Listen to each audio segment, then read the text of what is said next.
देखिए 2 दिन हो गए हैं हिंसा को। मैं नेपाल की बात कर रही हूं जो लगातार 2 दिन तक सुलगता रहा है और इसके बाद पड़ोसी मुल्क नेपाल अब शांति की ओर लौट रहा है। माना यह जा रहा है कि नेपाल की पूर्व चीफ जस्टिस रही सुशीला कार्की आज देश की अंतरिम प्रधानमंत्री बन जाएंगी। कल एबीपी न्यूज पर आगे का एजेंडा अपने इसी शो में सुशीला कार्की का नाम मैंने आपको बताया था जो अंतरिम सरकार की मुखिया के तौर पर उभर कर सामने आया था। हमारे सहयोगी वीरेंद्र केएम ने काठमांडू से यह बड़ी खबर आप तक पहुंचाई थी कि सुशीला कार्की वो नाम है जिनको लेकर कयास लगाए जा रहे हैं, जिनको लेकर जेनजी सहमति चाहता है कि मोहर लगे और अंतरिम सरकार की कमान सुशीला कार्की को दी जाए। तो कल आंदोलन से जुड़े 5000 जेनजी युवाओं ने वर्चुअल मीटिंग की है और बताया जा रहा है कि सुशीला कार्की के नाम पर इसी मीटिंग में सहमति बन गई है। काठमांडू के मेयर बलेन शाह ने भी सुशीला कार्की के नाम का समर्थन किया है। बलेन शाह ने कहा कि अब देश अंतरिम सरकार के पास जा रहा है जो देश में नए सिरे से चुनाव कराएगी। लेकिन सुशीला कार्की के लिए ये राह इतनी आसान नहीं है क्योंकि जेनजी में कई गुट अलग अलग बने हुए हैं और सेना प्रमुख उन गुटों से मिल रहे हैं। इसीलिए यह भी कहा जा रहा है कि अगर सुशीला कार्की प्रधानमंत्री बन भी जाती हैं तो भी नेपाल की सत्ता में सेना जेनजी का प्रभाव रहने के आसार हैं और सुशीला कार्की सिर्फ एक तरीके से एक कठपुतली प्रधानमंत्री ही साबित होंगी इस अंतरिम सरकार में।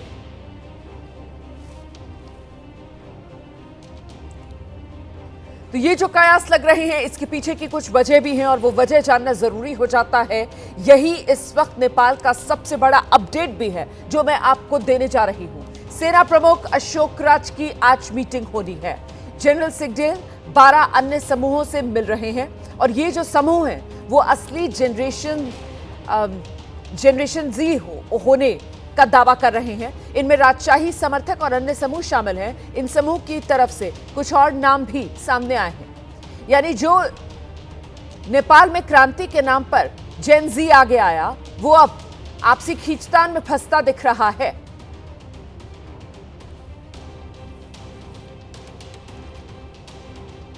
आप जानते हैं नेपाल कितनी बुरी तरीके से हिंसा की चपेट में आया। हिंसा के बाद हालात तनावपूर्ण नेपाल में कर्फ्यू को शुक्रवार तक के लिए बढ़ा दिया गया है और वहीं जेनजी की मांग है नेपाल का प्रधानमंत्री युवा होना चाहिए।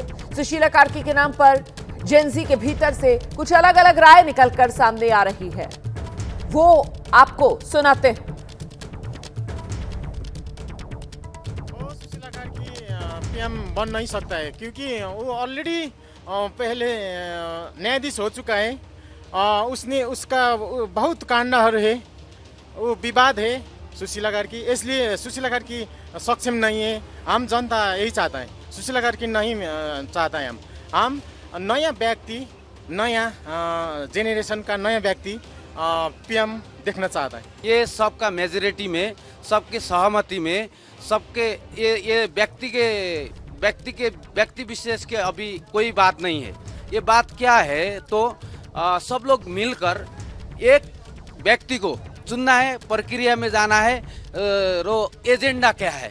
एजेंडा अच्छा बनाना है। व्यक्ति अच्छा से कोई नहीं वो नहीं होगा। अंतरिम सरकार का ये है कि देश का रक्षा करना है, संविधान और निर्वाचन करना है।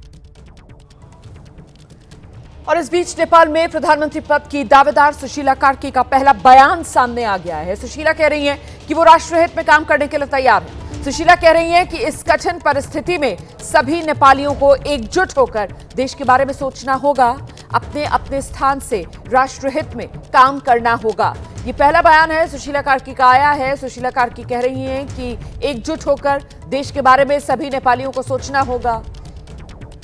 इस कठिन परिस्थिति में राष्ट्रहित पे काम करने के लिए सुशीला कार्की तैयार है। मतलब एक तरीके से वो जो सुशीला कार्की अंतरिम सरकार में प्रधानमंत्री का पद संभाले, इस प्रस्ताव को सुशीला कार्की अपनी ओर से स्वीकार कर रही हैं। तो ये पहला बयान जिसमें सुशीला कार्की ने स्वीकार कर लिया है अगर उन्हें अंतरिम सरकार की प्रधानमंत्री पद की जिम्मेदारी दी जाती है तो इस जिम्मेदारी को।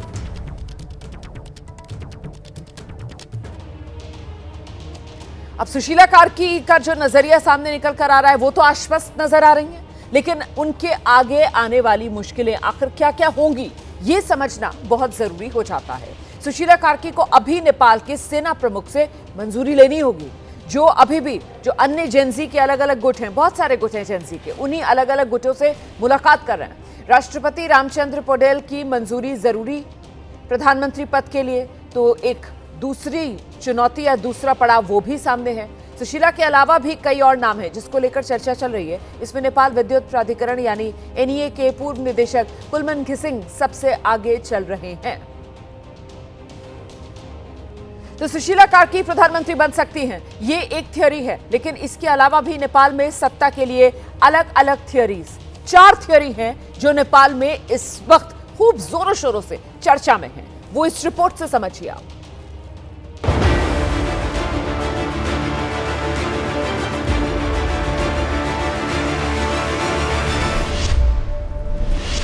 काठमांडू की इस तस्वीर को नेपाल की सियासत में वामपंथ की समाधि के प्रतीक के तौर पर प्रचारित किया जा रहा है।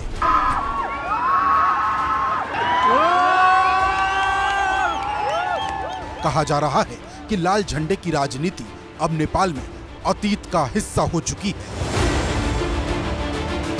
सवाल ये कि अब आगे क्या?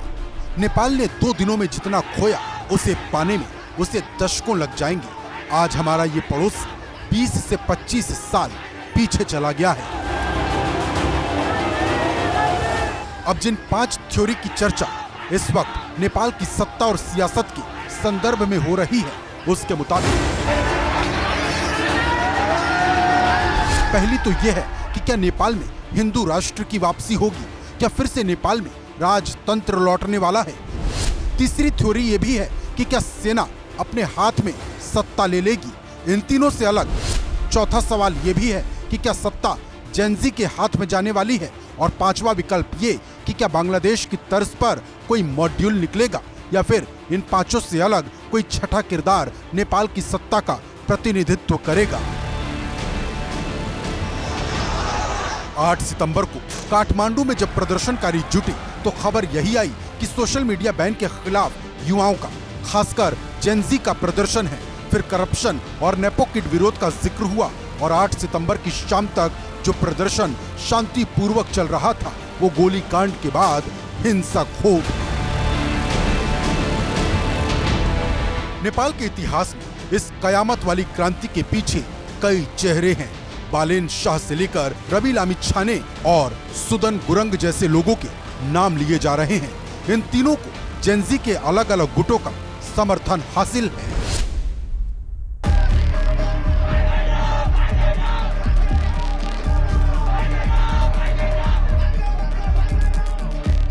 काठमांडू के मेयर बालेन शाह को सत्ता सौंपने की मांग मंगलवार को प्रदर्शनकारियों ने की थी। हिंसक विरोध के दौरान सड़कों पर नारे लगे थे।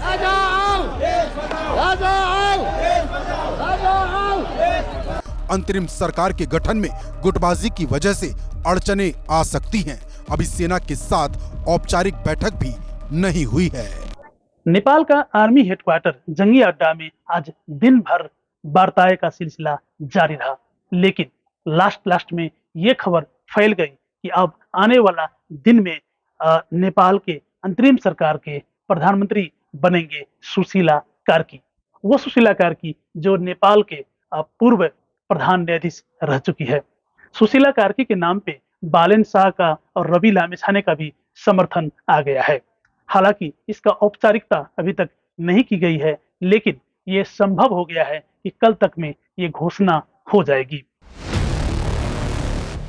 सूत्रों के हवाले से खबर है कि सुशीला ने खुद भी हामी भर दी है। अब अगर सब तरफ से सहमति बन जाती है तो फिर बांग्लादेश वाला मॉड्यूल अमल में आएगा। पिछले साल बांग्लादेश में नोबेल पुरस्कार विजेता मोहम्मद यूनुस को अंतरिम सरकार का मुखिया बनाया गया था।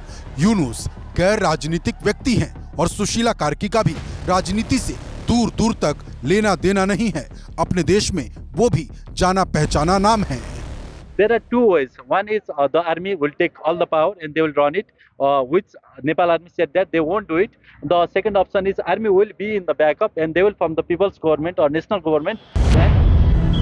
वैसे जेनजी चॉइस के अलावा जिस एक और नाम की चर्चा अंदर खाने चल रही है वो नाम है दुर्गा परसाई का।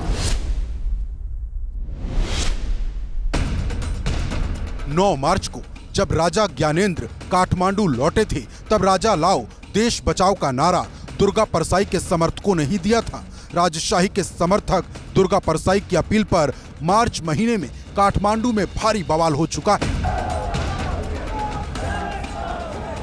वैसे एक चर्चा इस बात की भी हो रही है कि नेपाल को फिर से हिंदू राष्ट्र घोषित किया जाए और राजतंत्र की वापसी कराकर राजा ज्ञानेंद्र शाह को गद्दी सौंप दी जाए। लेकिन सूत्र बताते हैं कि अभी राजा खुद इसके लिए राजी नहीं दिख रहे हैं।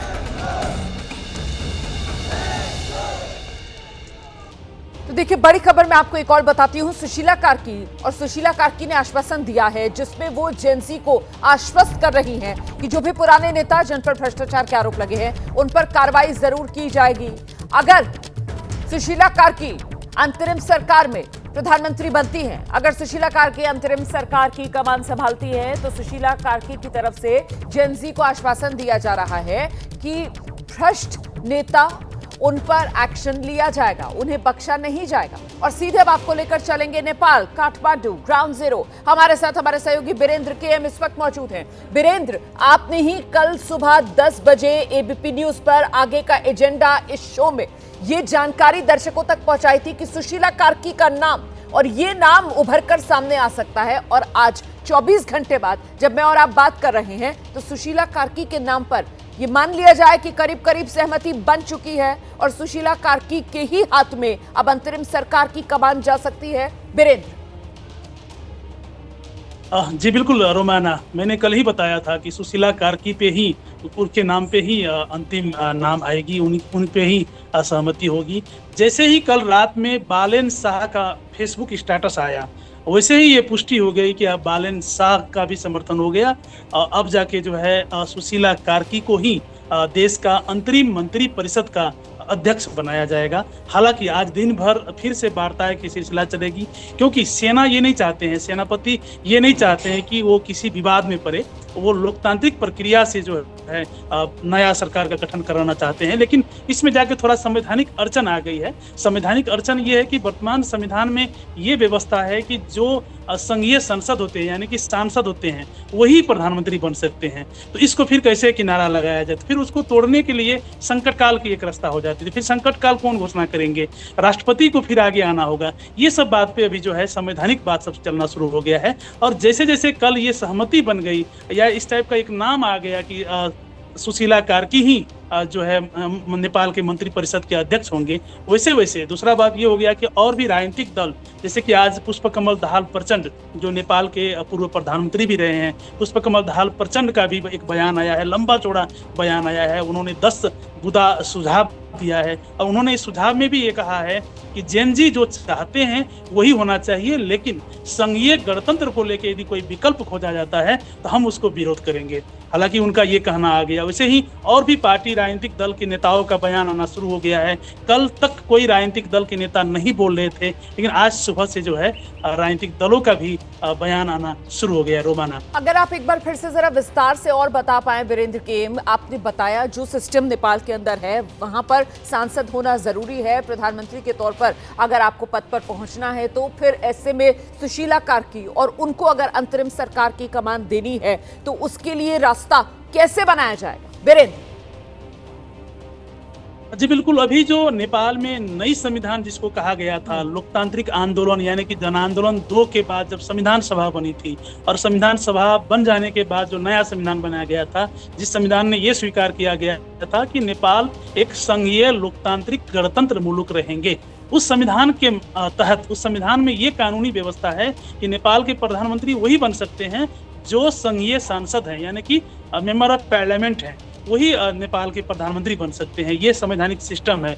लेकिन सुशीला कार्की एक आम नागरिक है, यानी कि पूर्व न्यायिक तो हैं लेकिन एक अभी आम नागरिक के तौर पे हैं, गैर राजनीतिक व्यक्ति हैं, वो भी सांसद नहीं है। उनको फिर मंत्री परिषद का अध्यक्ष बनाया जाए या प्रधानमंत्री बनाया जाए, क्योंकि इसी देश में इससे पहले सीजे खिलराज रेग्मी जो चीफ जस्टिस थे वो इस देश में मंत्री परिषद के अध्यक्ष रह चुके हैं। और एक उदाहरण भी ये है, लेकिन ये संविधान सभा ये संविधान जारी होने से पहले की बात है, तो इसलिए जो है ये सारा उदाहरण पे बात हो रही है। लेकिन अभी वर्तमान अवस्था में संविधान में ये व्यवस्था है कि जो संसद है वही जो है देश के प्रधानमंत्री बन सकते हैं। लेकिन अब ये बात को निलंबन करने के लिए फिर दूसरा व्यवस्था है संविधान में, जब देश में संकट काल रहेगी तब जो है ये संविधान निलंबन हो जाएगा। तो संकट काल की जो है अब चर्चाएं चल रही है, कहीं संकट काल का ना घोषणा हो जाए, इमरजेंसी काल, ये अभी बात हो रही है। मतलब एक तरीके से कहा जा सकता है कि साहब ये तय कर लिया गया है कि सुशीला कर्की के ही हाथ में कमान देनी है, और ऐसे में अब वो कमान देने के लिए रास्ता क्या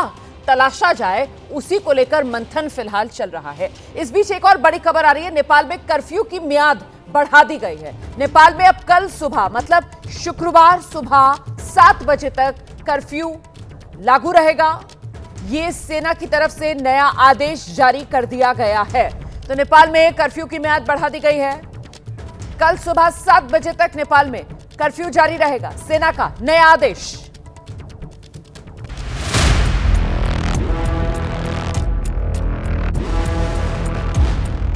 ये वो तस्वीर है जो पूरी दुनिया में नेपाल विद्रोह के विध्वंस की सबसे बड़ी नजीर बन चुकी है।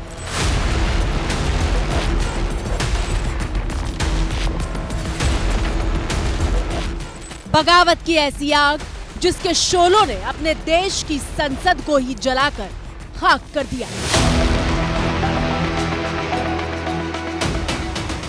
आग लगने के बाद सिंह दरबार के नाम से जानी जाने वाली नेपाल की संसद धधकती रही, सुलगती रही और इन लपटों के साथ खाक होता रहा नेपाल का भविष्य।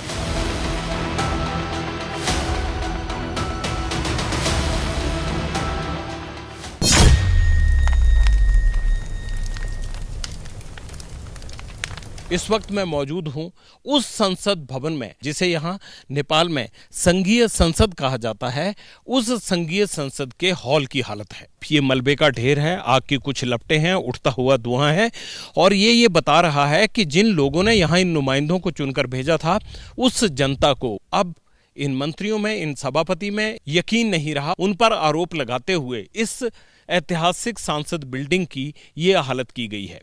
पूरी बिल्डिंग की छत गिर चुकी है, और जहां इस वक्त मैं मौजूद हूं ये शायद पहले ऊपर हुआ करती थी, और ये पूरा हॉल जो है, इस हॉल के अंदर एक लॉबी बनी हुई थी। यहाँ पे इस लॉबी में बैठकर नीचे संसद की कार्रवाई को देखा जा सकता था, लेकिन अब यहाँ देखने लायक कुछ नहीं बचा। मुझे ये लगता है कि ये नेपाल के इतिहास का वो एक काला पन्ना है जो केपी ओली की सरकार के बारे में बार बार लोगों को ये याद दिलाता रहेगा कि संघीय संसद की इस बिल्डिंग को इस खंडर से भी बुरी हालत में तब्दील उसी जनता ने किया है जिसने यहाँ बैठने वाले नुमाइंदों को चुनकर अपना वोट डालकर उनके कल्याण के लिए योजनाएं बनाने की खातिर भेजा था। वाकई ये नेपाल के इतिहास का वो काला अध्याय है जिसमें मिले जख्मों को भरने में बहुत लंबा वक्त लगेगा।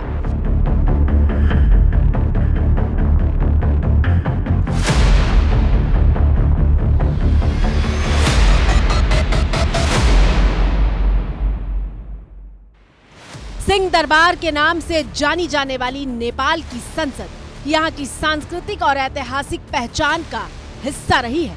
नेपाल की राजधानी काठमांडू के बिल्कुल बीच में मौजूद सिंह दरबार की इमारत न सिर्फ देश की सबसे बड़ी सरकारी इमारत कही जाती थी, बल्कि भव्यता से भरे इतिहास को भी अपने साथ समेटे हुए थी। सिंह दरबार का मतलब है शेरों का महल। इसका निर्माण 1908 में चंद्र शमशेर जंग बहादुर राणा ने करवाया था और उस दौर में यह विश्व के शानदार और बेहद आलीशान महलों में से एक हुआ करता था।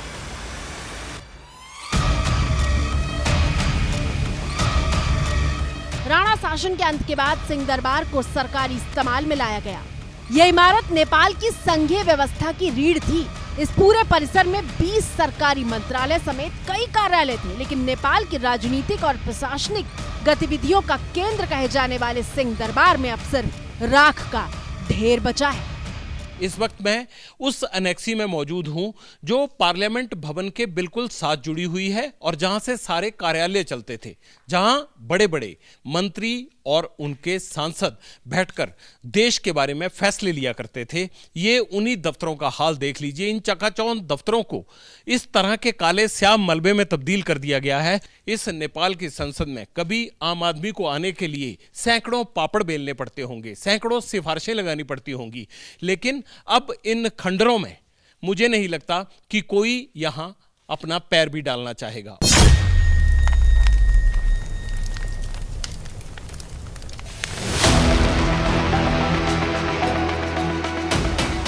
नेपाल की राजनीतिक व्यवस्था को समझने और समझाने वाला सिस्टम ही नहीं बचा तो भला देश की जनता के हित से जुड़े तमाम फैसले अब कैसे लिए जाएंगे?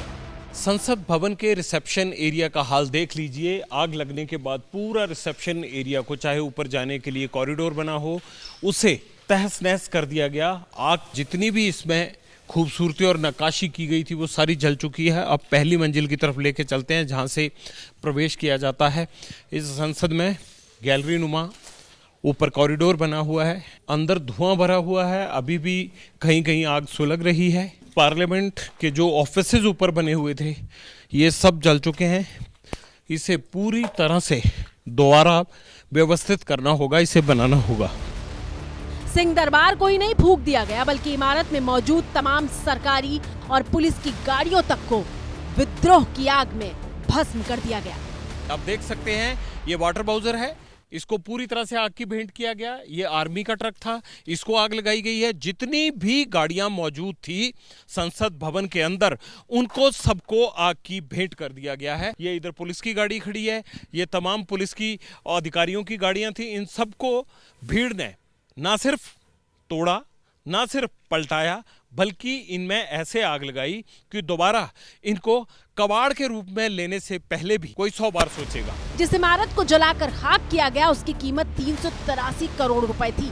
जानकार बताते हैं कि नेपाल में तो सरकारी इमारतों को बनाने में वैसे भी काफी लंबा वक्त लगता है।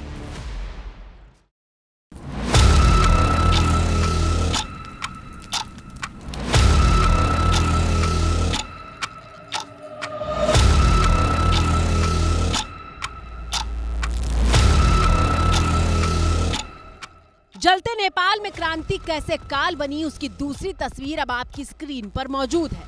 ये नेपाल की सर्वोच्च अदालत है जो सुलग रही है।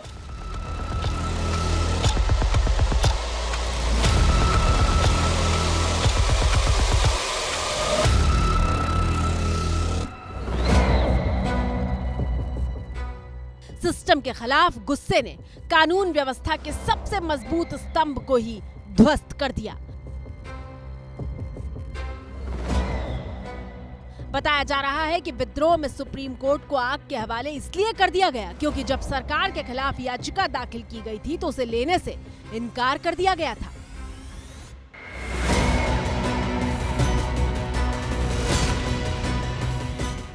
ताजा हालात ये हैं कि नेपाल केस की हजारों फाइलें आग में जलकर खाक हो चुकी हैं। मंगलवार से ही जेलें तोड़कर कैदी भाग रहे हैं और अब तक अलग अलग जेलों से कैदियों के भागने की खबर आ रही है।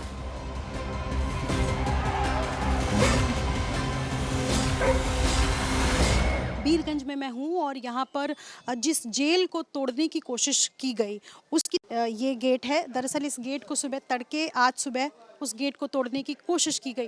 अंदर जो जेल में कैदी हैं लगभग जिनकी संख्या 1400 से ज़्यादा है, उनको जानकारी मतलब वहाँ तक ये जानकारी पहुँची और उसके बाद वो जेल तोड़कर भागने की कोशिश कर रहे थे। एक बड़ा जेल में उन्होंने बड़ा सा दीवार में छेद कर दिया है ईंट को तोड़ करके अंदर से, और उसके बाद वहाँ से निकलने की कोशिश कैदी कर रहे थे। बुधवार को काठमांडू से आई ताजा तस्वीर देखिए जहां आर्मी के सामने बड़ी संख्या में लोग मौजूद हैं। ये भीड़ प्रदर्शनकारियों की नहीं बल्कि उन कैदियों की है जो जेल से भागने की कोशिश कर रहे थे, लेकिन उन्हें आर्मी ने रोक लिया है।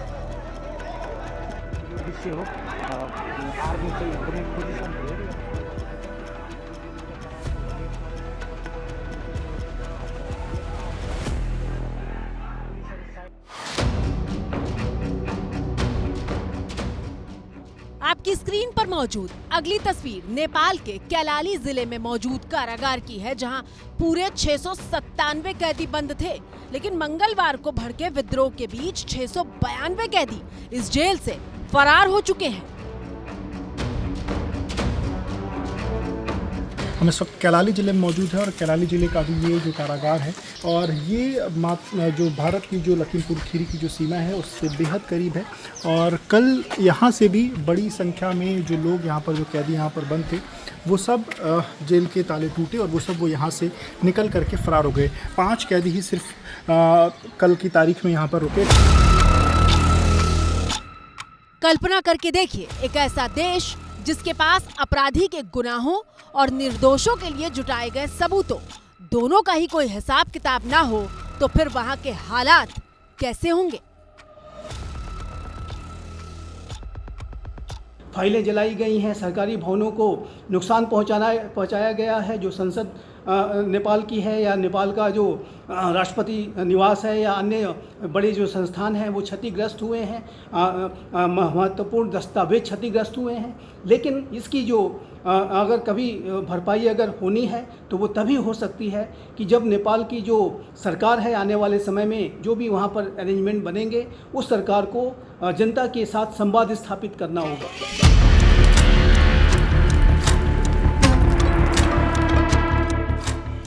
संसद जलाई, सुप्रीम कोर्ट सुलगाया और फिर राष्ट्रपति भवन को भी भस्म कर दिया। नेपाल के राष्ट्रपति भवन को शीतल निवास कहा जाता है, लेकिन बगावत की आग ने शीतल निवास का क्या हाल किया है इसकी गवाही तस्वीरें दे रही हैं। जो गुस्सा था सरकार के प्रति वो राष्ट्रपति भवन पर भी निकला है। आप ऊपर जो टॉप माला देख रहे हैं वहां पर छत के लिए जो ऊपर से फसाड लगाया गया था वो सारा तहस नहस होकर नीचे गिर गया है। आगजनी की लपटें जिस तरह से बाहर निकली वो सारी दीवारों पर इस ऐतिहासिक राष्ट्रपति भवन पर अब भी अपनी बुरी यादों के निशान के तौर पर काबिज हैं। ये बैरिकेटिंग या जो बाहर इसके ग्रिल लगे हुए थे वो सारे अंदर टूटे पड़े हैं और हजारों की संख्या में लोग थे अंदर प्रांगण में घुसे। प्रांगण में घुसने के बाद जो है वो इस राष्ट्रपति भवन को, जो कि एक ऐतिहासिक धरोहर माना जाता था नेपाल की, उसको नुकसान पहुंचाया गया है। नेपाल में सेना और जेनजी के बीच बातचीत जारी है। सेना के मुख्यालय में दूसरे दौर की बैठक चल रही है, यह भी बड़ी खबर है। 7 सदस्यीय प्रतिनिधिमंडल इस बैठक में शामिल हो रहा है। मैं आपको जल्दी से एक बार फिर ग्राउंड जीरो पर लेकर चलूंगी। हमारे सहयोगी वीरेंद्र के इस वक्त हमारे साथ मौजूद हैं। वीरेंद्र, सुशीला कार्की के नाम को लेकर करीब करीब सहमति बन गई, लेकिन जेनजी के ही कुछ ऐसे गुट हैं जो सुशीला कार्की के नाम पर सहमत नहीं है और उनसे सेना प्रमुख की ये मुलाकात क्या अभी भी, कहते हैं ना कि ट्विस्ट बाकी है पिक्चर में, क्या अभी भी कुछ भी हो सकता है? वो अनिश्चितता की स्थिति है क्या नेपाल की राजनीति में? जी बिल्कुल रोमाना, राजनीति में तो कभी भी ट्विस्ट हो सकती है, इसका तो अंतिम संभावना तो रहता ही है। लेकिन सच बात यह है कि सेना जो है, जो कई सारे ग्रुप के लीडर से बात कर रहे हैं, वो इसलिए बात नहीं कर रहे हैं कि नए लोग को बनाना चाहते हैं। वो समझाने की कोशिश कर रहे हैं कि इसलिए सुशीला कार्की का नाम अंतिम होना चाहिए, उनको ही बनाना चाहिए। इस कोशिश में सेना लगी है। लेकिन ब्रेकिंग खबर यह है कि आज कुछ देर में राष्ट्र के नाम संबोधन आने वाला है राष्ट्रपति रामचंद्र पौडेल का। रामचंद्र पौडेल जो कल तक गौन थे, उनका नाम कहीं पे नहीं आ रहा था।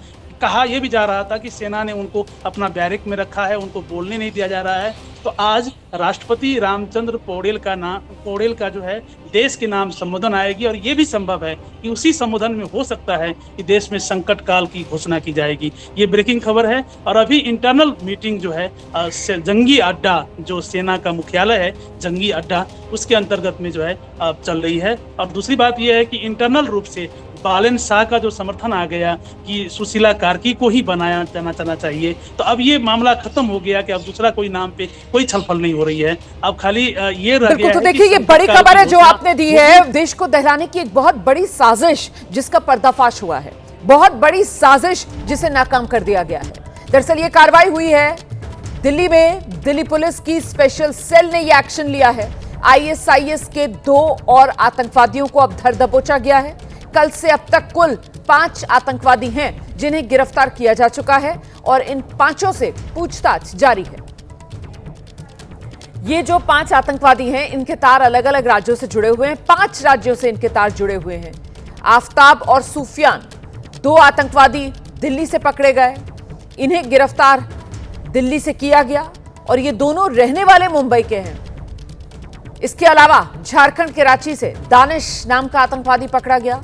मध्य प्रदेश और तेलंगाना से भी 2 आतंकवादी दबोचे गए। तो आफ्ताब और सूफियान मुंबई के रहने वाले हैं। दिल्ली से इन्हें पकड़ा गया है। इनके ठिकानों पर मुंबई में भी छापेमारी की है। स्पेशल सेल को वहां से हथियार और आईईडी बनाने का सामान भी बरामद हुआ।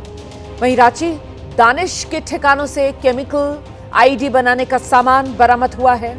कुल मिलाकर आईएसआईएस का ये मॉड्यूल बड़े आतंकवादी हमले की साजिश में जुटा हुआ था, लेकिन दिल्ली पुलिस की स्पेशल सेल ने इन आतंकवादियों को पकड़कर उस साजिश को नाकाम कर दिया है।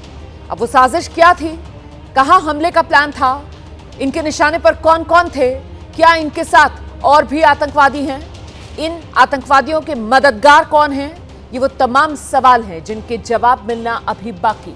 स्पेशल सेल इनसे पूछताछ कर रही है और थोड़ी देर में एक प्रेस कॉन्फ्रेंस की जाएगी। आईएसआईएस के इस मॉड्यूल से जुड़ी अब तक की जानकारी साझा की जाएगी। स्पेशल सेल की ओर से जानकारी साझा करेंगे अधिकारी कि इनके बारे में सुराग कैसे मिला, कैसे इन तक पहुंचे और पूछताछ में अब तक इन आतंकवादियों ने क्या कुछ कबूला है। इसी को लेकर इंतजार है प्रेस कॉन्फ्रेंस का। हम सीधे आपको लेकर चलेंगे। हमारे साथ हमारे सहयोगी मनोज वर्मा इस वक्त मौजूद हैं और जरा मनोज वर्मा से ही जानते हैं, मनोज किस तरीके से इन तक पहुंचा गया, इसकी जानकारी अभी अधिकारियों की तरफ से साझा की जाएगी, लेकिन यकीनन इन तक पहुंचना सुरक्षा कर्मियों के लिए एक बड़ी कामयाबी है।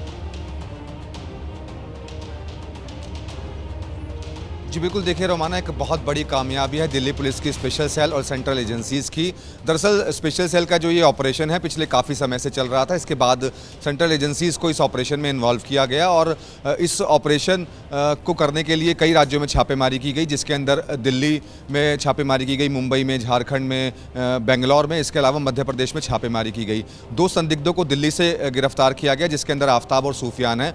ये दोनों मुंबई के रहने वाले हैं और जब इनके मुंबई के ठिकानों पर छापेमारी की गई तो वहाँ से दिल्ली पुलिस की स्पेशल सेल को आईडी बनाने का सामान, इसके अलावा हथियार बरामद हुए। रांची से दानिश को गिरफ्तार किया गया। रांची के दानिश के ठिकाने से भी आईडी बनाने का सामान और हथियार बरामद हुए। इसके अलावा 2 और संदिग्धों को, एक को मध्य प्रदेश से और दूसरे को हैदराबाद से गिरफ्तार किया गया है। सभी से लगातार पूछताछ की जा रही है। अब तक जो जानकारी हमारे सूत्र दे रहे हैं उनका साफ तौर पर यह कहना है कि एक बड़ी आतंकी साजिश को ये भारत देश में अंजाम देना चाहते थे, लेकिन कहां पर इनका प्लान था वो अभी जो प्रेस कॉन्फ्रेंस होगी उसमें दिल्ली पुलिस की स्पेशल सेल की टीम साफ करेगी कि आखिरकार कौन सी साजिश थी, कहां पर इनको अंजाम देना था और इनके जो आका हैं वो कौन है और ये पूरा मॉड्यूल किस तरीके से काम कर रहा था। इसके अलावा 3 और संदिग्धों को भी हिरासत में लिया गया है, उनसे भी लगातार पूछताछ की जा रही है। तो थोड़ी देर में जब दिल्ली पुलिस की प्रेस कॉन्फ्रेंस होगी तो तमाम खुलासे होंगे कि आखिरकार पूरी साजिश क्या थी और पूरा प्लान इनका क्या था। जी बिल्कुल, आप रहिए मेरे साथ। इस बीच कुछ और जो अहम जानकारियां हैं मनोज वर्मा, वो भी हम साझा कर देते हैं। कुछ ग्राफिक्स हमने तैयार किए हैं दर्शकों के लिए। ये देखिए, आईएसआईएस के 5 आतंकवादी जो अब तक पकड़े गए हैं और देश के अलग अलग राज्यों से इनके तार जुड़े हुए हैं जिन्हें पकड़ा गया है।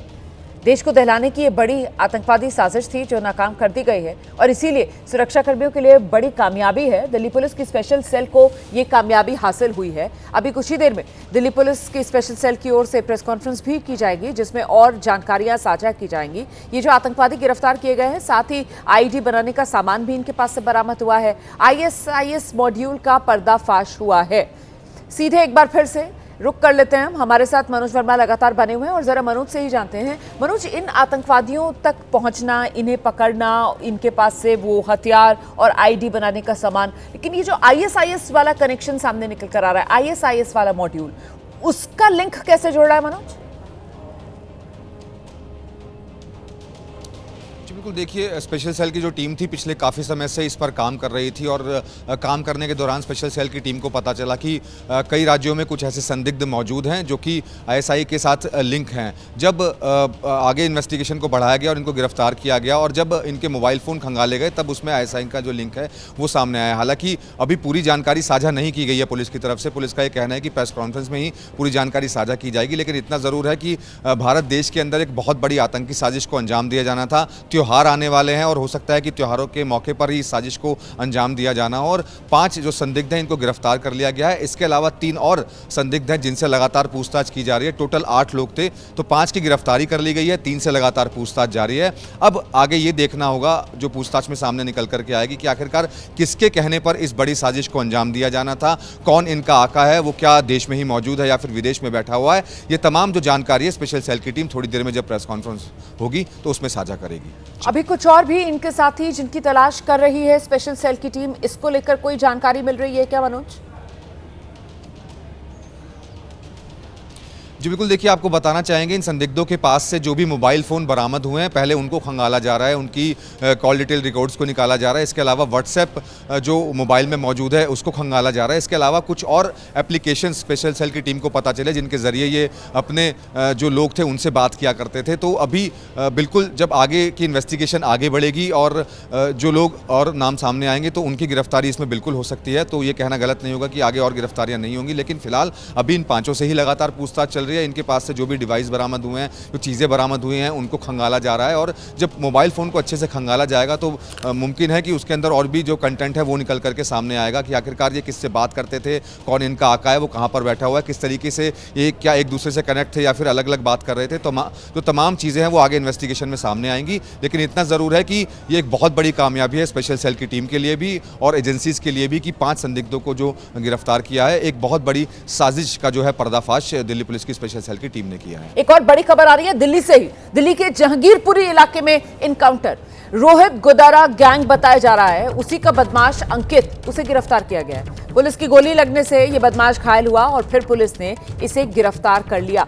सीधे एक बार फिर से रुक करेंगे, हमारे साथ मनोज शर्मा लगातार बने हुए हैं। मनोज, ये जो इनकाउंटर हुआ है जहांगीरपुरी इलाके में जिसमें रोहित गोदारा गैंग का बदमाश अंकित गिरफ्तार हुआ है, इसको लेकर डिटेल्स क्या मिल रही है? और जी बिल्कुल, देखिए स्पेशल सेल की टीम को जानकारी मिली थी कि जहांगीरपुरी इलाके में जो रोहित गोदारा गैंग का एक बदमाश है वो पहुंचने वाला है। स्पेशल सेल की टीम ने रात को ही ट्रैप लगा लिया था। सुबह करीब 3 बजे स्पेशल सेल की टीम ने जब अंकित को रुकने का इशारा किया, जो कि रोहित गोदारा गैंग का बदमाश था, उसने रुका नहीं वो और पुलिस की टीम पर उसने फायरिंग की। पुलिस ने जवाबी कार्रवाई की जिसमें उसके पैर में गोली लगी है। फिलहाल अंकित को अभी अस्पताल में भर्ती कराया गया है, उससे पूछताछ जारी है। लेकिन एक बड़ा बदमाश है रोहित गोदारा गैंग का जिसे पुलिस ने पकड़ने में सफलता हासिल की है। बड़ी खबर आ रही है नेपाल से, जहां जेल से आप जानते हैं कैदी फरार हुए थे कई जेल तोड़कर। ऐसे ही 35 कैदी बॉर्डर पर पकड़े गए हैं। नेपाल भारत बॉर्डर पर ऐसे 35 कैदी पकड़े गए हैं जो भारत में घुसने की कोशिश कर रहे थे। सशस्त्र सीमा बल ने घुसपैठ करते वक्त इन्हें पकड़ा। उत्तर प्रदेश में नेपाल बॉर्डर पर ये कैदी पकड़े गए। 22 जो यूपी नेपाल बॉर्डर पर पकड़े गए और 10 जो बिहार नेपाल बॉर्डर पर पकड़े गए। नेपाल से भागे 3 कैदी पश्चिम बंगाल में भी पकड़े गए। तो देखिए, भारत में घुसने की फिराक में ये कैदी जो नेपाल की जेलों में बंद थे, नेपाल की जेल तोड़कर ये कैदी फरार हुए थे। और ऐसे ही 35 कैदी जो भारत में घुसने की फिराक में थे और उन्हें अलग अलग जो चेक पॉइंट्स हैं भारत और नेपाल के बीच, वहां से पकड़ा गया है। यूपी नेपाल के बीच जो बॉर्डर है वहां से 22 ऐसे ही कैदियों को पकड़ा गया। 10 को यूपी माफ कीजिएगा नेपाल और बिहार के बॉर्डर से पकड़ा गया है और 3 को पश्चिम बंगाल से पकड़ा गया है।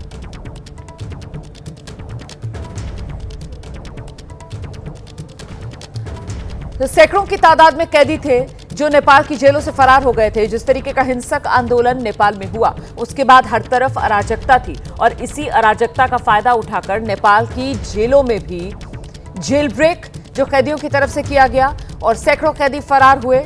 और ऐसे ही कुछ कैदी जो भारत की सीमा में घुसने की फिराक में थे उन्हें पकड़ लिया गया है। इस बीच एक और बड़ी खबर आ रही है भारत और पाकिस्तान के बीच T20 मैच। उसी को लेकर बड़ा अपडेट ये कि मैच के खिलाफ एक याचिका जो सुप्रीम कोर्ट में पहुंची थी, उस सुनवाई से सुप्रीम कोर्ट ने इनकार कर दिया है।